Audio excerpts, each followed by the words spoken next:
membuat video untuk memenuhi tugas mata kuliah studi kasus dengan dosen pengampu Ibu Yusmina LC Bahaumi PhD. Sebelumnya itu, mari kami akan memperkenalkan diri. Saya atas nama Ferdinand Makan, saya atas nama Yunita Tampani, dan saya Selamat Suarez. Saya atas nama Rani, dan saya Kakak Desa. Perkenalkan nama saya Nana. Judul kasus kami adalah motivasi belajar rendah. Di sini sebelum kami menjelaskan, kami akan memberitahukan sedikit bahwa klien kami tidak bersedia untuk pengambilan video terapi, treatment dan rehabilitasi. Di sini kami akan menjelaskan tentang kasus motivasi belajar rendah yang sudah kami wawancarai di pertemuan sebelumnya. Di sini saya akan memberikan kesempatan kepada teman saya untuk menjelaskan materi yang sudah kami ambil di pertemuan sebelumnya. Pertama, identitas pertemanan, nama atau inisial JM, tempat tanggal lahir Ragunan 28 Juni 2007, jenis kelamin perempuan, nama ayah DT, nama ibu DO, tempat wawancara kampus yang terlibat. Latar belakang kasus, motivasi belajar rendah. Ini berangkat dari fenomena umum yang terjadi di banyak kampus, di mana terdapat mahasiswa yang menunjukkan kurang semangat dan keinginan dalam mengikuti proses perkuliahan. Motivasi belajar yang rendah berdampak langsung pada hasil belajar yang tidak optimal dan berpotensi menurunkan prestasi akademik mahasiswa. Faktor penyebabnya dapat berasal dari aspek internal mahasiswa seperti kurangnya kepercayaan diri, rasa bosan, dan pengalaman kegagalan. Serta faktor eksternal seperti metode perkuliahan yang monoton, kurangnya variasi dalam pengajaran, suasana kelas yang tidak kondusif, dan minimnya dukungan dari lingkungan di luar dalam kampus. Hal ini menyebabkan mahasiswa kehilangan minat dan semangat dalam belajar, sehingga perlu adanya upaya pendampingan dan intervensi khusus untuk meningkatkan motivasi belajar agar proses perkuliahan berjalan efektif dan hasil belajar meningkat. Deskripsi kasus, mahasiswa berinisial DT, seorang mahasiswa semester 1 di kampus IKN Tukang, menunjukkan motivasi belajar yang rendah.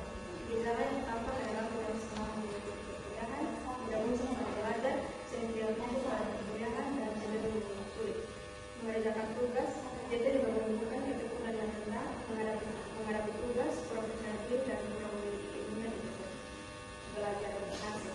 Faktor penyebab motivasi belajar DT antara lain seperti pembelajaran yang monoton, kondisi fisik yang kurang sehat, lingkungan belajar yang kurang kondusif, dan rasa malas yang tinggi. Hasil observasi, mahasiswa terlihat banyak menguap dan saling menolak ke arah lain saat belajar berlangsung, tidak aktif bertanya atau berpartisipasi dalam diskusi kelas, cepat merasa bosan dan menghindari tugas yang membutuhkan waktu lama, dan konsentrasi mudah terganggu oleh suara di sekitar kelas atau aktivitas mahasiswa.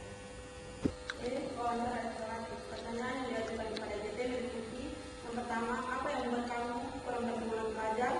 Kedua, bagaimana perasaanmu ketika menghadapi tugas sekolah? Yang ketiga, apakah ada sesuatu yang mengganggu konsentrasimu saat belajar?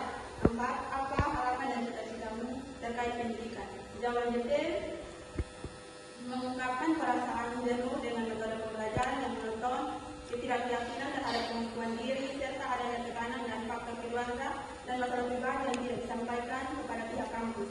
DT juga merasa tujuan belajar tidak jelas dan sulit untuk termotivasi karena pengalaman kegagalan sebelumnya. F. Catatan lapangan atau training notes. 1. Suasana kelas cukup bising dan tidak teratur, ruang kelas yang tidak nyaman sehingga mengganggu perhatian mahasiswa. 2. DT sering duduk di belakang, cenderung lebih pasif daripada teman-temannya. Yang ketiga, ada indikasi lingkungan rumah yang kurang mendukung kegiatan belajar DT atau menurut pengakuan BN pada wawancara. Dia analisis awal kasus. Yang pertama, faktor penyebab.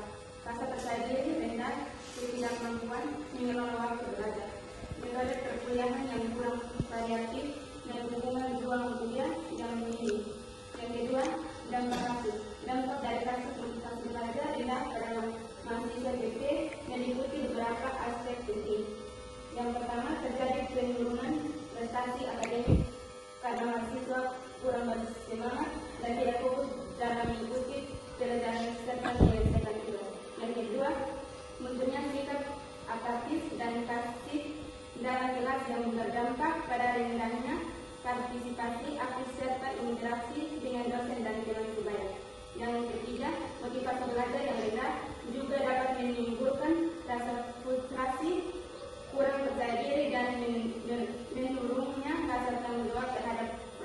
Anda. Kesimpulan awal dari kasus motivasi belajar rendah pada mahasiswa adalah bahwa motivasi yang rendah mengakibatkan penurunan prestasi akademik, sikap positif dalam proses pembelajaran serta berkurangnya kreatif mahasiswa.